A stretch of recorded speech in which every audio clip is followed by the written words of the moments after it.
and welcome to another episode of Phishing for Answers. Today, I am here with Rob LaMagna-Reiter. I believe I said that right. Absolutely. All right. Rob, maybe you could tell us a little bit about yourself. How did you get into cybersecurity to begin with? Yeah, so cyber has been the focal point of the entirety of my career, which, gosh, if I'm looking at the calendar, we'll be going into 2025, and I'm hitting up close to that 19, 20-year mark, and it's crazy looking back on it. But yeah, right. I grew up luckily with my father as an electrical engineer and a pilot in the Air Force, and his side hobby was tinkering with machines. So I grew up in tinkering with the old 286s and 386s, which I'm sure some of our viewership is like, that's not that old. I was tinkering with things before then, right? But I'm sure some of your audience is probably going, 286, man, there's no way. What's that? That's what I learned on, by the way, was a 286. It's also the first computer I bricked. Yeah. And so as I was growing up, I dabbled into, for those of you who might remember, phone phreaking, and I joined the 2600 Hacker Quarterly and had the magazine show up at my doorstep. My parents are going, what are you doing? What is that? Should we be concerned? And it just evolved. Yes. Back in that day, they probably should have been concerned. At least my parents should have been. So it just evolved into my appreciation for technology doing something it shouldn't do, and learning how to help organizations prevent it or minimize the chances that something doesn't produce the intended output. And I've had the luck of being in several verticals and several industries. So I've got to see, your highly regulated government organizations. I've got to be in startup land. And the career journey is not linear by any means, right? So it's taken me all over the place throughout the country, different roles and levels. And I've just been lucky to work with some very impeccably nice, very talented individuals. And that's probably the most important thing about the information security realm is, but by far, we have a tremendous number of folks that are willing to mentor, advise, and guide. And that's helped propel my curiosity. I think has helped me succeed. So. Oh, I agree. And likewise, when I was early in this, there were just so many people ahead of where I was at and my knowledge in my career that were just more than willing to help out. And I hope our industry still is that way for newcomers joining. But I think it's a really great point that you brought up, and something that is a great reminder to anyone new, anyone trying to get in. Feel free to reach out. You may have a very, very different path yourself than what we had, but sharing ideas and knowledge and how we broke into this in the first place, I think is so critical. So that's really great. Now, you're a few boards and you do some advisory work to sort of give back to the industry. What is some of that work that you do? Oh, yeah. Thanks for asking. I'm a member of a Team 8 they call us Villagers, where we participate with cybersecurity startups, ideate and advise them on problems that we're experiencing as leaders, what we're experiencing collaborating with others, and helping to funnel their ideas and energy into solving our problems versus a lot of times when security practitioners get pitched, we're getting pitched with great ideas, but they're not designed at solving legitimate problems that somebody's willing to pay for. There's a company out of Kansas City, Soft Warfare, where I'm president of their advisory board. They're doing some very phenomenal things with zero trust identity.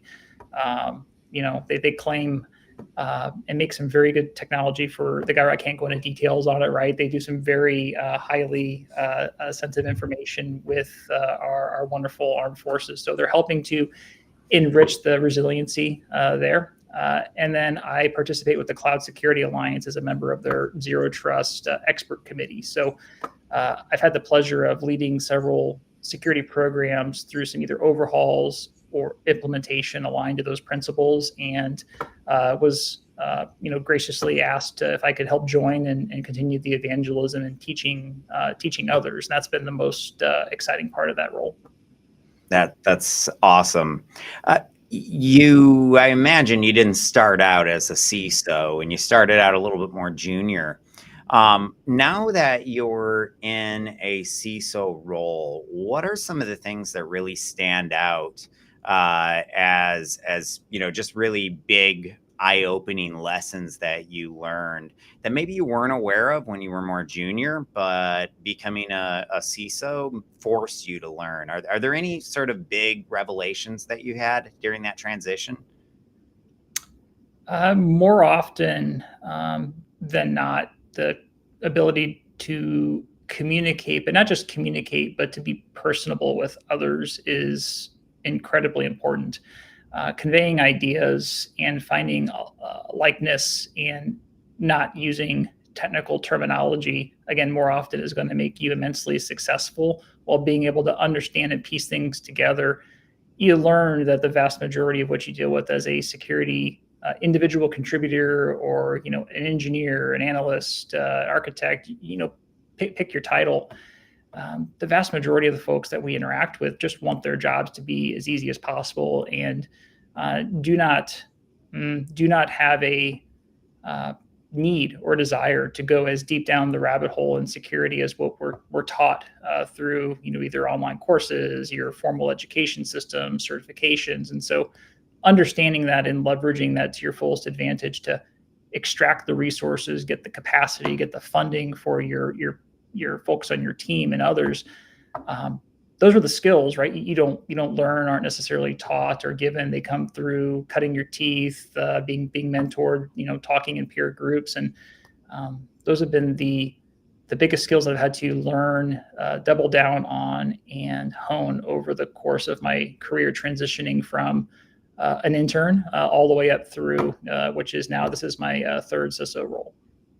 So one thing that stood out to me about what you just said, and that seems to be a recurring topic on this show, as well as at the different conferences that I'm at, what the speakers are talking about, is how most of our industry, or our industry as a whole, tends to be heavily introverted.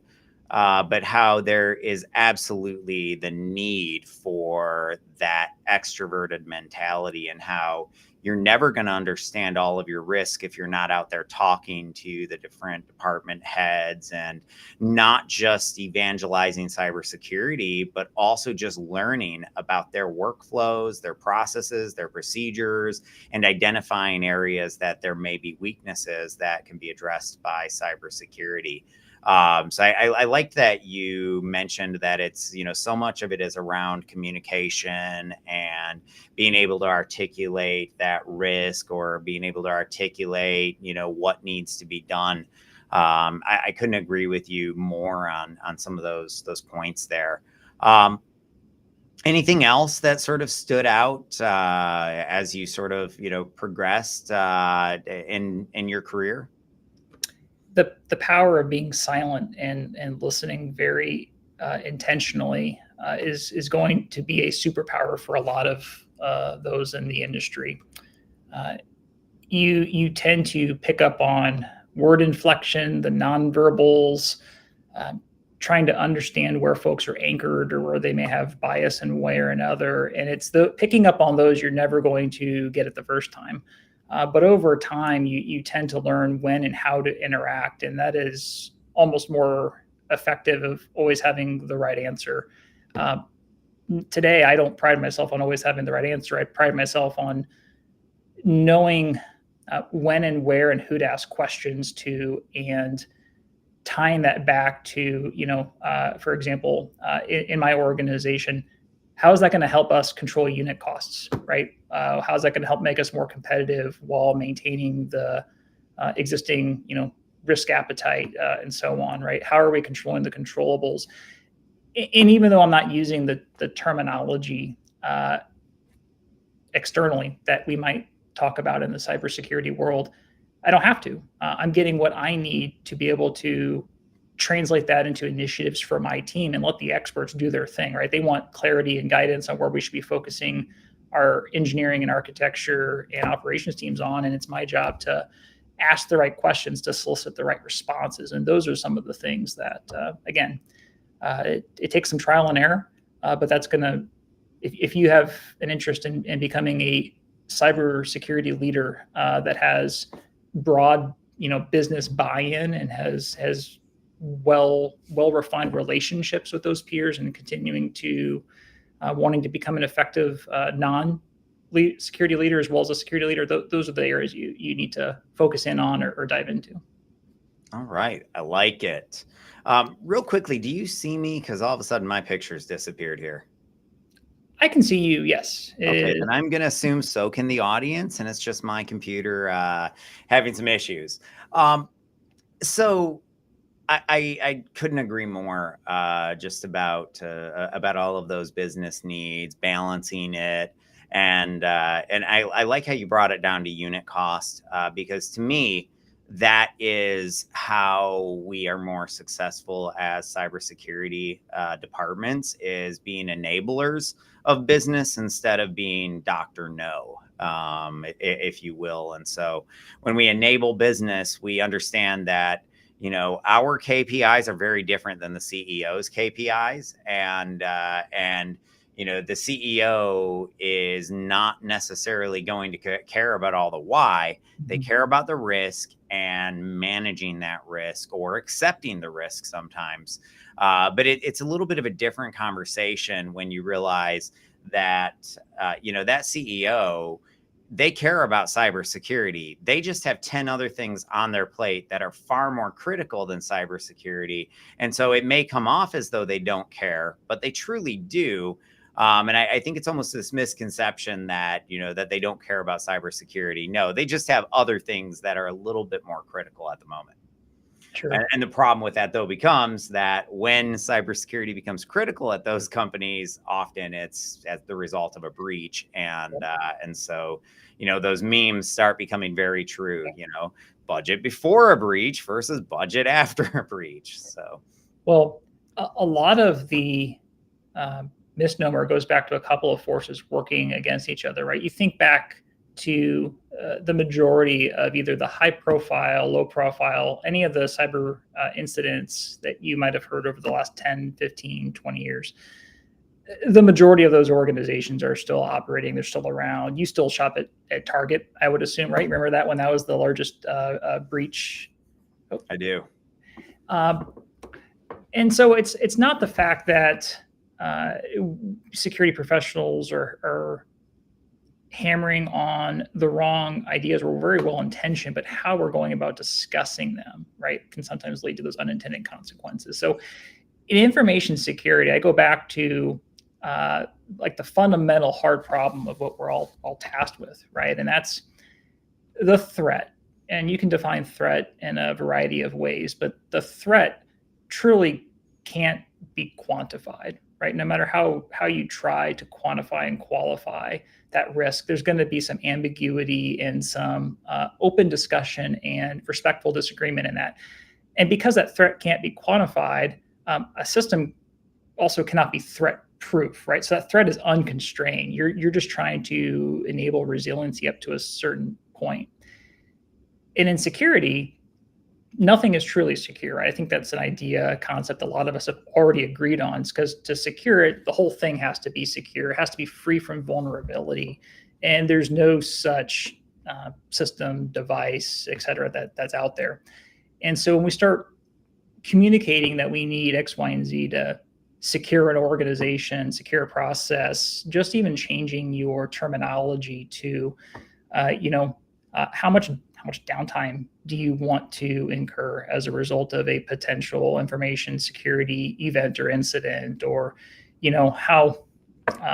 how complicated do you want the access request system to be, or how easy do you want it for our customers or our internal employees to be able to interact with said data? Obviously, those of us like myself that are in a regulated industry, there's some minimum bars there that regulators and laws will articulate that we get to interpret and then pair up with our internal teams on how we are going to apply controls. But just recognizing that our job is to not secure systems and processes and applications, our job is to do our best to assure that as data is being accessed, that business process that facilitates, all of the actions, that it's operating with a minimum level of trust that we can agree upon, and kind of just shifting that mindset that you can trust the inputs and outputs, and it rethinks where you're going to put your controls.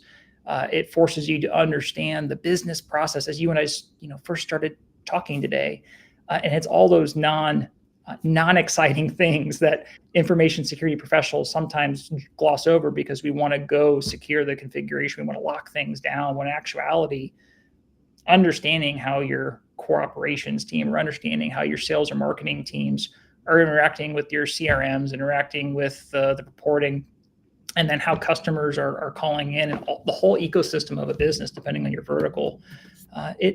It changes your terminology and verbiage, right? So bringing that all back to other professionals and how your priorities. Yeah, most definitely. A great example of that is that I guess stood out to me in my career.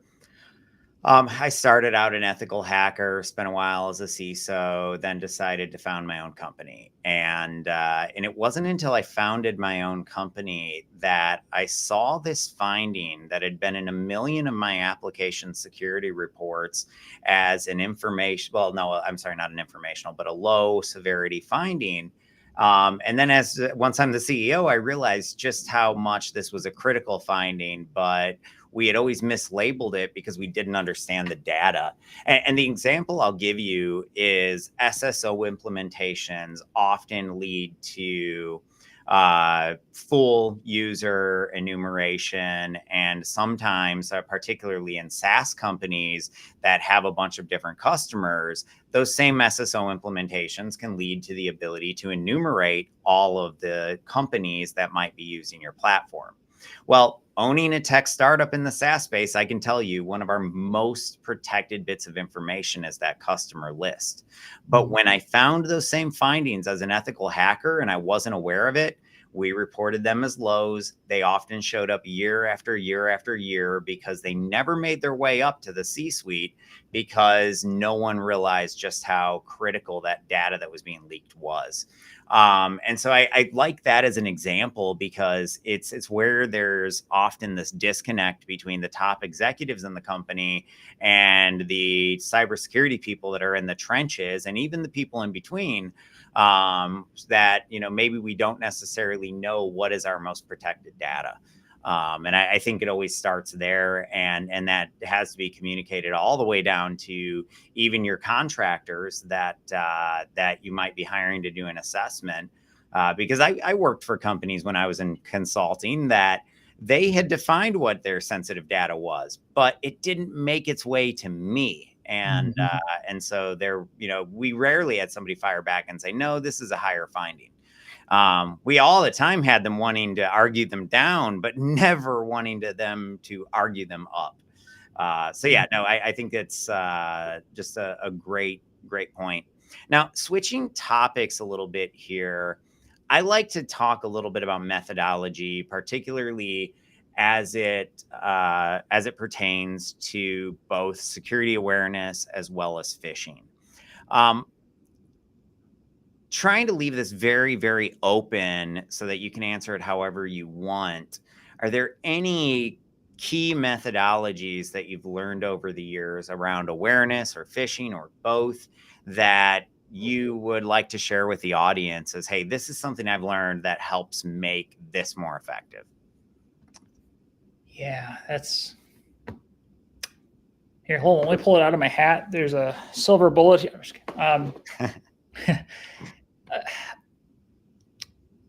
We'll start down the path of what I found has worked to a good degree in my last few places, and then we can dive into why and how we started experimenting with that. So a lot goes back to personalizing and shrinking the time it takes to communicate. So communicating differently and being exciting and getting in front of individuals. So that manifests itself in a variety of ways depending on our user groups. Sometimes it's Rob, walking to them, walking to their department, bringing some cookies or donuts and having an informal ask me anything session and walking through ideas for 5 or 10 minutes and just saying, hey, making sure you have no questions, anything I can do to help, just raising the awareness that somebody cares and that, we're here to help you. Providing prompts and nuggets as folks are navigating the web, sprinkling information to them when we get any indicators that the session is changing or that they might need further education, right? You still have your traditional educational avenues with your training, your emails. But what we found over time is that as our workforce has continued to evolve and change, the attention span for us at least has shrunk dramatically. What folks expect to get out of nuggets has changed. And so we have to change up and personalize and make folks care a little bit. And sometimes just going back to the basics and being in front of them has worked for us a lot.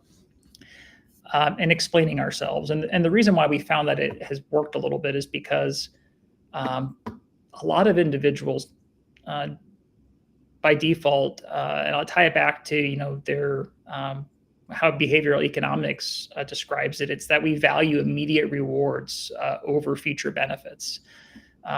So you tie that back to training, in that my immediate reward for passing this training is that I can just bug it off and it goes away and I'm not going to get anything else. Some of the incentives or the disciplinary actions that a lot of organizations put in place, I don't necessarily agree with how that's evolved. I got to give you an amen or something there, but could not agree more. But continue. Yeah, no. And so we try to influence how the choices are presented and personalize, why we're providing said trainings. And so we don't just focus it on security. We look at how training in general and awareness in general is given to individuals. And instead of training on corporate policies and phishing, we make it personalized on how they could stay safe around the holiday season, nuggets for their children and families, and help put it in terms that they understand. So some of our simulations, not necessarily like phishing emails, but like simulations where we're trying to gamify for folks are, let's imagine you're at a shopping center and you get a call and this is what happens. It's not, hey, are you going to click on this link and get slapped on the wrist? Or are we going to try to trick you? And then it's 3 strikes, you're out. I mean, it's trying to mix and do the nudges and frame the situations in different ways that it's going to stick with people so that they can think about it later. So it's just changing content and changing delivery and just being personal. I love it. There's 3 key things that I heard there, but just a little bit about my background. I got an opportunity years back to collaborate with college professors from around the globe that were working on writing coursework for how do we create effective security awareness training programs that not only address compliance, but actually change behavior. Mm-hmm. And I ran into these professors and got to collaborate on writing that coursework because I had asked the question, well, how do we use social engineering as a form of good? And it turns out it's not called social engineering. It's called behavioral science. We've been studying it forever. Yep. And we just really have largely as a community ignored behavioral science. And then we've asked why our efforts to change behavior aren't working. So a few key things that you said and just sort of connecting those behavioral science principles to them. Number one, you talked about shortening that training and making it as short as possible. In advertising, I guess it's behavioral science in general, but there's this one theory called space learning theory that is essentially advertising theory. And it talks about how if I break something up into really tiny bite-sized chunks and I feed it to you at a regular frequency, we're going to get really high retention. It's the reason that Coca-Cola is a global brand. When you see their ads, they're not 60 seconds long. They're not even 30 seconds long anymore. They're 10 to 15 to 20 seconds in length. And it's the reason that when you think about, a soft drink, that's probably for most people the first name they think of. And so I've been saying forever, and I guess I might be biased because I started in marketing, but I've been saying for a long time, we need to bring marketing to cybersecurity. And so shortening training and approaching it more like it's advertising, I think is very critical. The next thing you said is you have to make it personal to the individual. Mm-hmm. And one of the studies that I was reading found that when we make training contextual to somebody's role, there is a 15x improvement on retention. And it makes sense, because when it's not applicable to their job or their role, it's just this, distant idea that's not relevant to them. But the second it's contextual to their job, it's relevant and they pay more attention. And so I think that part's very critical too. And then lastly, you talked about gamifying the phishing. And there's this theory called psychological safety. And it really just boils down to, you catch more flies with honey than with vinegar.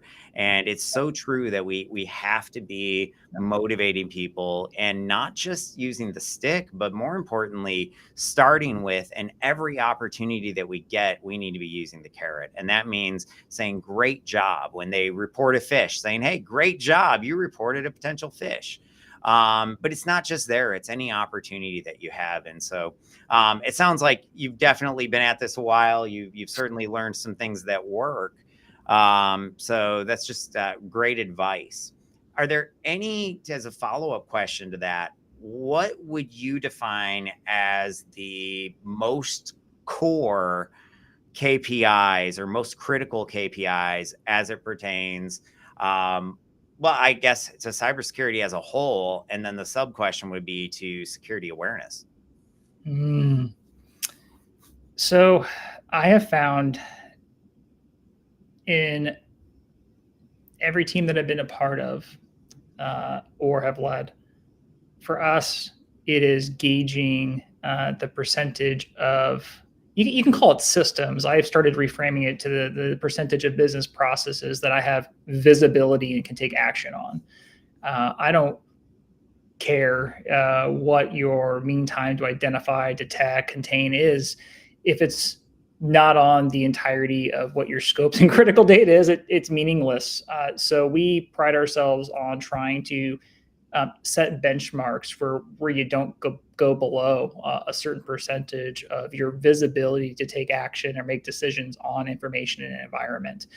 And that actually rekeys and switches a lot of how you think and prioritize and communicate value, because when you start focusing on visibility to make data-driven decisions, all of a sudden you can slowly start shrinking that fear, uncertainty, and doubt, or being able to frame it in a scenario, because how you frame questions and proposals and the effectiveness of your security program, that's what allows you to shift perception both at the C level and down in the organization. Again, so visibility that leads to data-driven decisions, sprinkled with a little bit of humility and practicality.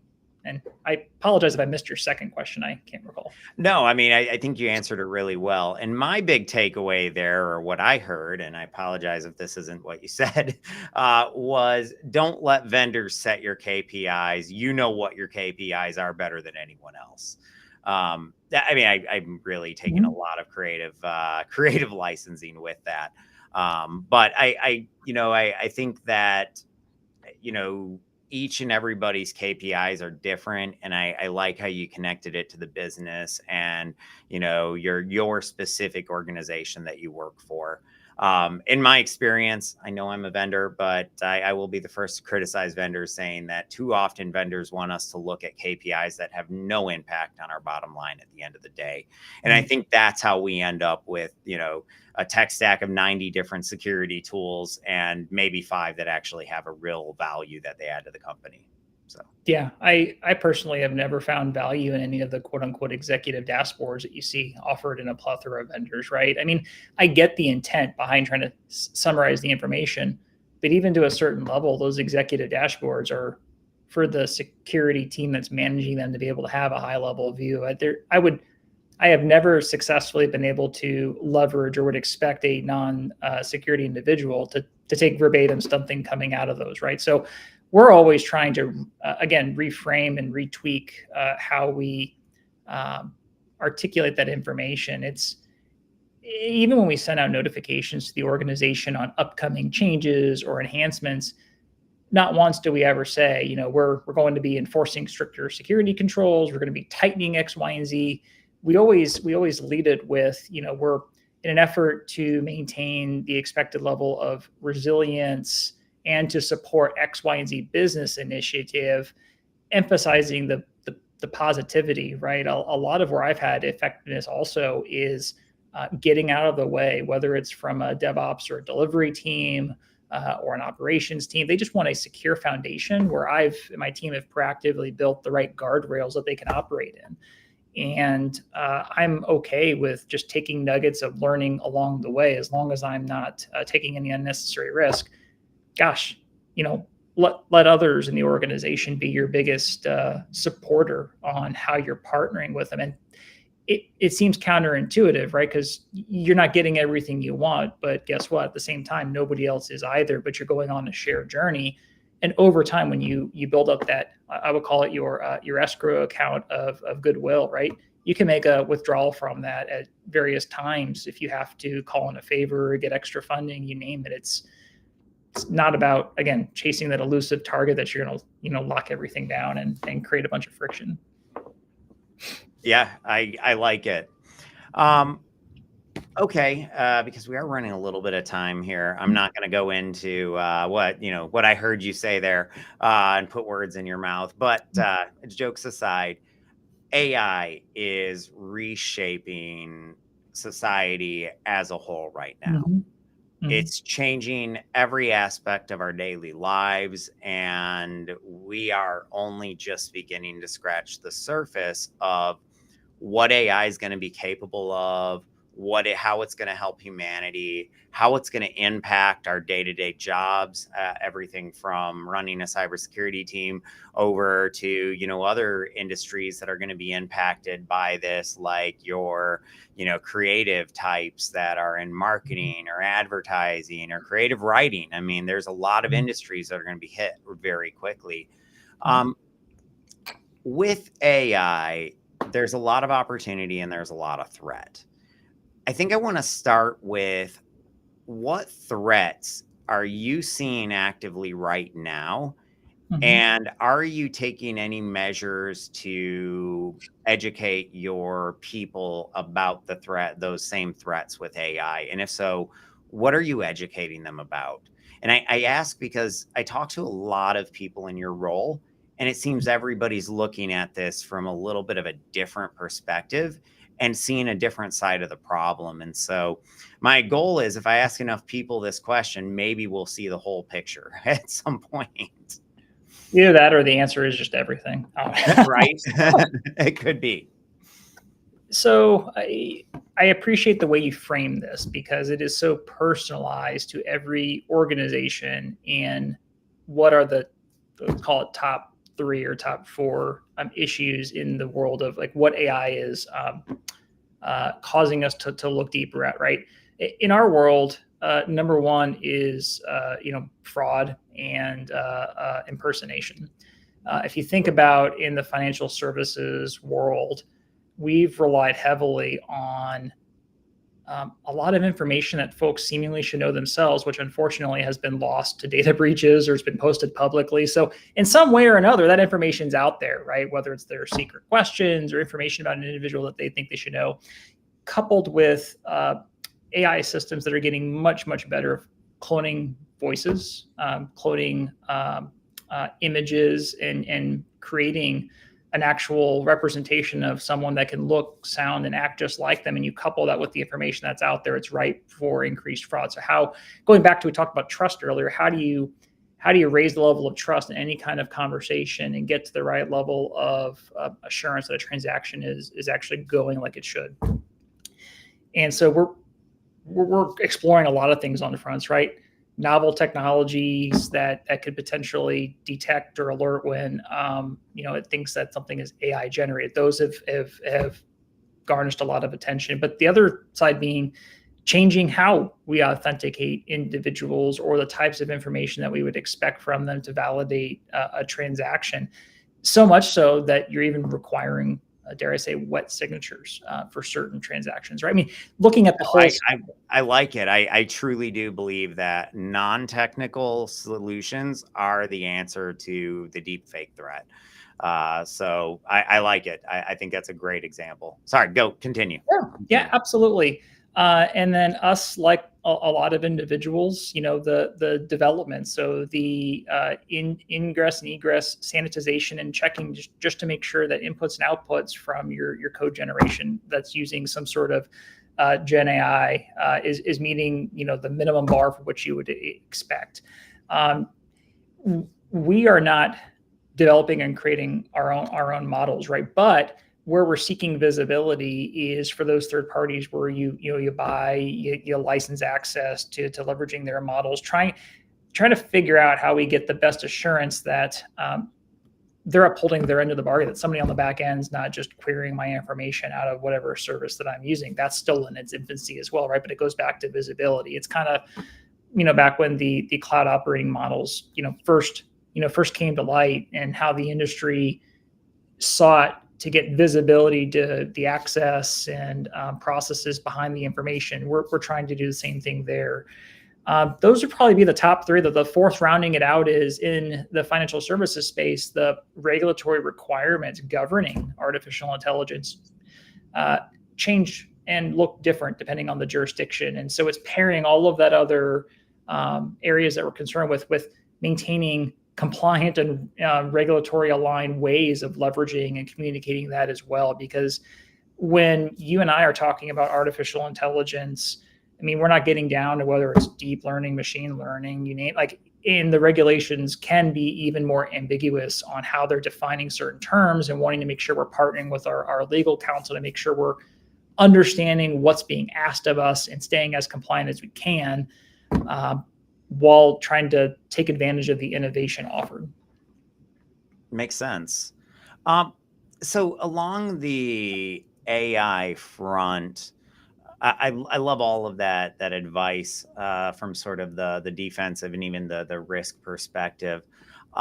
One of the only forms of what I'll call Skynet that I've seen is AI-based phishing that is targeting us based on our role. And you hit on that a little bit, but I'm curious, how much of that have you been seeing so far? Is it relatively light? Is it pretty substantial?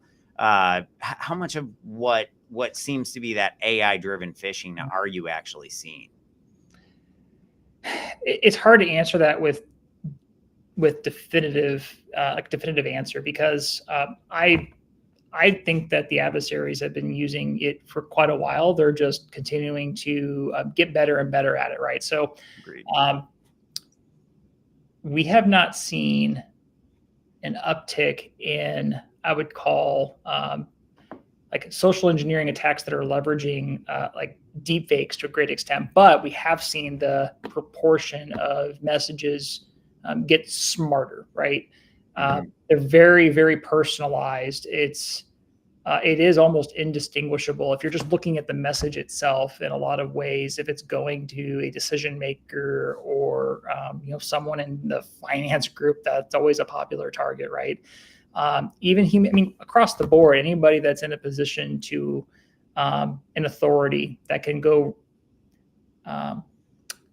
ask or demand an action happen, they're obviously frequently impersonated and targeted, and the messages that come back are always enriched by a plethora of legitimate information out there. And so getting back to what we talked about earlier, we combat that right now, obviously, with your typical email security solutions. But what we have found to also pair that is a lot of those nuggets and awareness on how to validate authenticity, and do rely quite a bit on I would call offline or traditional ways to go validate if somebody is really sending you that message. We're considering, how we can further up our levels of incorporating AI into just automatically removing certain messages and evaluating them before they get delivered again. But it's not going to solve all the problems, right? It's always about your people and helping make sure that they feel comfortable taking the right decision, but also augmenting your people's decisions with the right balance of technical controls, because training by itself won't do it, but it's training coupled with the right aligned technical controls and the right aligned support and reevaluation of what you're seeing. That whole, process on having those different layers in a seamless way is what helps us maintain a certain level of resiliency. Yeah, I might add one element to that. You said training in and of itself won't do it. There have been a ton of academic studies that have come out that have found that traditional approaches to security awareness training have zero impact on reducing the susceptibility that organization has to phishing attacks. Yep. Now, that's traditional approaches, but they have taken in a lot of the modern content that's like, the 5-minute long micro training. And even that's been proven that it doesn't work. Yep. And so I really, really do think and believe in harnessing the power of the subconscious. There's this book called Thinking Fast and Thinking Slow, and it talks about basically how you have a fast brain and you have a slow brain. The slow brain is great for deductive reasoning. The fast brain is great for anything where you need that split-second decision. And that fast brain is our body's natural defense mechanism that if something flies at our face, it causes us to block automatically without thinking about it. Well, I truly believe that the same thing can be done when it comes to malicious attacks, phishing emails, things like that. But when we're successful, it happens at a subconscious level, not a conscious level. So if we're educating people and trying to get them to consciously avoid, that in and of itself is always going to fail. You may be able to reduce it somewhat, but you're not going to get the level of results that you'll get if you can condition the person to where hovering before they click is the same as looking both ways before they cross the street. And there's this behavioral science principle called identical elements theory.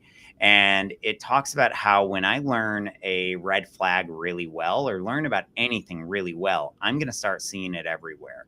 The classic example is you buy a new car, and you see them everywhere until after you bought it, right? But we can do the same with phishing. And so if we run simulations that have the whole point of making sure they realize their mistake and they learn that one red flag really well, they'll start to see it everywhere, not just in phishing emails, but potentially in voice phishing or phishing calls, smishing, you name it. And so I truly believe we've got to do more with helping our users harness their gut instincts, but also training them to rely on it. Because I've never been a part of an incident where the person that let them in didn't say, I knew better. I knew something was off, but I did it anyway. And you hear that almost 100% of the time on these incidents. They say, I should have known better. So I really do feel that training users to utilize their gut more is so critical to creating that human firewall, if you will, even though I know that word's beat to death and we probably both have to take a shot now for some drinking game. No, exactly. We've been trying to balance, how obstructive or intrusive do we want to be with just tidbits and reminders. So we've been piloting, if somebody gets a message and it makes it through, we still want them to see like the score, issue a prompt saying, hey, this may be legitimate, but we've seen some emails that have been reported as phishing. Please just double check, like just little nuggets where you're not trying to stop the individual from what they're doing, but just offering a word of, hey, this was rated at this, we didn't stop it. You might want to just double check X, Y, and Z. The one area that I think is going to be a wild card is if somebody picks up the phone, right, and starts talking to an individual that's not on a company protected mechanism and is phished there, right? You're hoping that the information, the trusted environment that you've created for them, that knowledge coming up to the top of their mind doesn't result in them giving something away, because human beings by nature, right? We love to help each other. Very trusting. Way too much, very trusting. And if somebody presents us in a voice, in a legitimate position of authority, or from a institution that we do business with, which, as you and I talked earlier, it's all out there, right? All the information that somebody would need to trick you, it just has to be put together in a good story. Just from an advertising perspective, I look at the amount of data I have on these prospects inside of Zoom Info. It tells me what technologies you're using, when you change technologies. Like, it's impressive and scary, the amount of information they have on everybody. Yep. And that's the good guys. The bad guys probably have more. And so I go back to a principle that gives me peace at night when I don't want to worry about the bad going on. It's just ignorance is bliss. And so just treat anything that you don't want to deal with. Just hang up, delete. Ignorance is bliss. If it's important, somebody will follow up. And it's very simple. I don't mean to overgloss and tell somebody to delete an email from their boss, but gosh, you have other ways of authenticating that level of trust and authenticity. And if it raises that, I'm gonna use my young terminology here. If it raises that sus bar a little bit, just delete it. Agreed. And I actually teach the same thing. Anytime you feel like something's off, delete it, move on, report it. But whatever you do, don't open it. Don't give it enough time for curiosity to get the better of you. One of my favorite and wildest studies that came out of I want to say it was Xavier University in Florida. They found that there's this certain group of people in every organization that when they get a suspicious email to their personal address, they will forward it to their work address and open it there because they believe it's so secure they couldn't get hacked. And to me, that is, if that's not proof positive that we as an industry, and I'm talking about cybersecurity practitioners here, have not done a good enough job just communicating the number one rule: anything can be hacked. It really sheds a lot of light on where some of the users are from a thinking perspective, and just how much overconfidence they might have in our ability to block everything. So I don't know, just really interesting study that I saw one time. Oh yeah. And then if you block everything, though, you tend to detract from your mission. So you're back in that rock in the hard place, right? Because again, I'm a big believer as a security leader. My job is to not block and protect absolutely everything. My job is to align those resources and block and protect the data that's most critical. And sometimes there are certain systems that are going to be collateral damage. So, we take the measured risk that there's a lower level of assurance on some systems that don't have the right scope data. And it's going to create a disruption for that user. And so we do let folks know, right, that depending on the device, system, and role, you could be out of service for a while. And that by itself, they're like, well, I don't want to lose my machine or have it, X, Y, and Z. So it sounds like a very easy problem, right? And that's why when I was looking through your content historically, it's great seeing the plethora of responses depending on the individuals, depending on the industries, the verticals. We all have so many unique challenges that there's not a one solution that every organization can follow. And that's probably a good thing, right? Because there's almost an unlimited number of ways an adversary is going to try to target you. So everything has to, again, be personalized to how important the data is you're trying to protect. So. Well, and I think that all of our brains work a little bit differently. Mm-hmm. And it's that argument for needing more and more diversity inside of cybersecurity. Mm-hmm. The more minorities that we have represented, the more just different groups that we have represented, the more diverse our thought process becomes. Yeah. And I think that really stood out to me on asking the question of people like you. And maybe we'll wrap with this question because it's a great question. But I've asked the question, well, what roles, when you think about role-based training, are the most imperative that you cover? And I've heard that question really answered 3 entirely different ways. One way is focusing on the roles that are the most targeted. So it might be like finance professionals.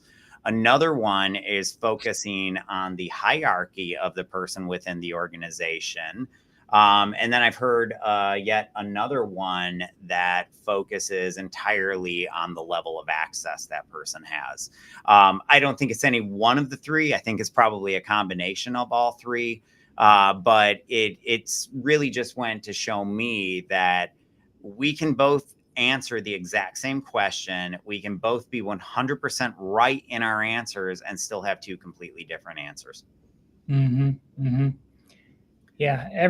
So to add another level onto that, every individual we hire, even if they're all in the same department, in the same role, everybody shows up and responds with their own lived experiences in a different way to the same stimuli, right?